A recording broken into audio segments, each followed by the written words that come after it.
yako inaweza kupoteza maisha au chochote kilichoko kwenye eneo hilo kinaweza kikaathiriwa na huo umeme.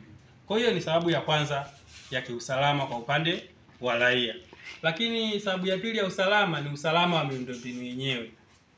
Kama tulivyosema, huo ni umeme wa gridi ya taifa. Ni chanzo cha umeme wote unaotumika kwenye mkoa wa Ruvuma, wilaya zake na vijiji vyake vyote. Kwa hiyo ikitokea shughuli za kibinadamu zimefanyika kwenye hilo eneo, ukasababisha labda mmomonyoko wa udongo, huo mmomonyoko kapelekea nguzo kudondoka, maana yake mkoa wa Ruvuma wote utakosa umeme kwa sababu chanzo cha umeme ndio kilichoathiriwa. Kwa hiyo umeme mdogo mdogo unaokuja kupitia hizi nguzo za miti kuja kutuhudumia hadi nyumbani nao pia hautapatikana. Kwa hiyo shughuli zote za kijamii zitasimama. Hapa mnafanya shughuli mbalimbali, nimeona kuna watu wanachomelea, kuna watu wanafanya shughuli mbalimbali, huo umeme tunautumia mashuleni, tuna zahanati hapo tunatumia umeme, kuna hospitali za mkoa kule kujifungua, kufanya nini, operations wanatumia umeme. Kwa hiyo tukishakosa umeme, vitu vingi sana vitakuwa vimeathirika. Kwa hiyo kwa sababu hizo mbili kuu za usalama wa raia na mali zao na usalama wa miundombinu, ndio maana hilo eneo tumesema ni tengefu kwa ajili ya kusafishia tu umeme na haitakiwi kubugudhiwa kwa shughuli yoyote ile ya kibinadamu. Lakini swala lingine ambalo tumekuja kuelimishana hapa ni namna sasa kuitunza hiyo miundombinu ili iweze kuwa endelevu kwa kutupatia huduma wakati wote bila changamoto yoyote.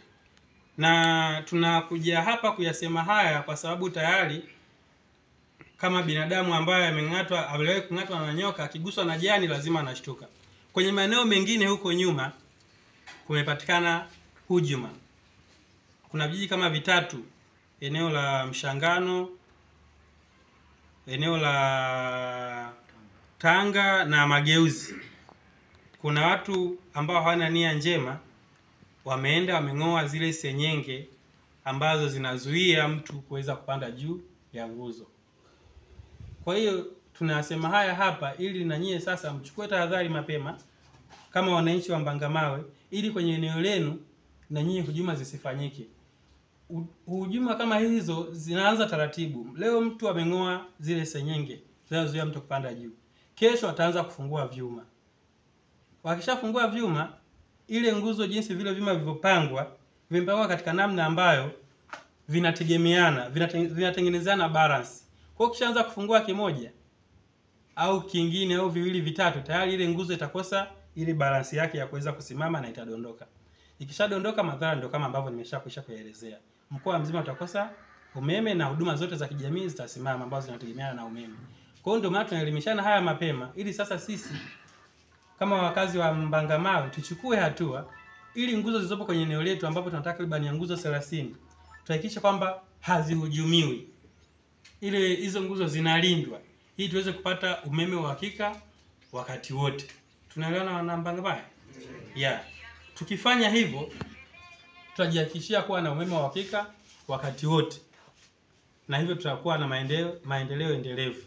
Swala lingine ambalo ningependa kukumbushia, nadhani mwenyekiti atakuwa anajua, sisi kama TANESCO tushaingia mkataba wa ulinzi shirikishi wa hiyo miundombinu ya gridi ya taifa kuhakikisha kwamba inakuwa salama wakati wote. Kama ambavyo nimetangulia kusema, mna nguzo 30 kwenye eneo la Mbangamawe. Na kila nguzo moja kwa kila mwezi tumelipia shilingi 2000. Kwa hiyo ukichukua nguzo 30 mara 2000 inakuwa shilingi ngapi? 60,000. 60,000 ukizidisha mara 12 ambao kwa maana ya malipo ya mwaka unapata shilingi ngapi? 60,000 mara 12 unapata 720,000. Kwa kila mwaka kijiji cha Mbangamawe kinapata shilingi 720,000 inayotokana na hiyo miundombinu kupita eneo hili, ambayo 720,000 inaweza kaingia kwenye shughuli mbalimbali za maendeleo ya kijiji, ambayo inaweza kusaidia kupunguza hata ile michango mingi. Hapo ulipotakiwa uchangie 2000 unaweza kujikuta umechangia 1000. Unaweza kuona jinsi gani inatakiwa tuithamini hiyo miundombinu kwa sababu inatunufaisha kwa namna nyingi sana. Kama ambazo nimezieleza za kupata hiyo huduma ya umeme, lakini pia tunapata mapato mengine ya moja kwa moja kutokana na hiyo miundombinu kuwepo hapo. Kwa hiyo ni jukumu letu sisi Wanambangamawe kuhakikisha hii miundombinu tunaitunza na inakuwa salama wakati wote.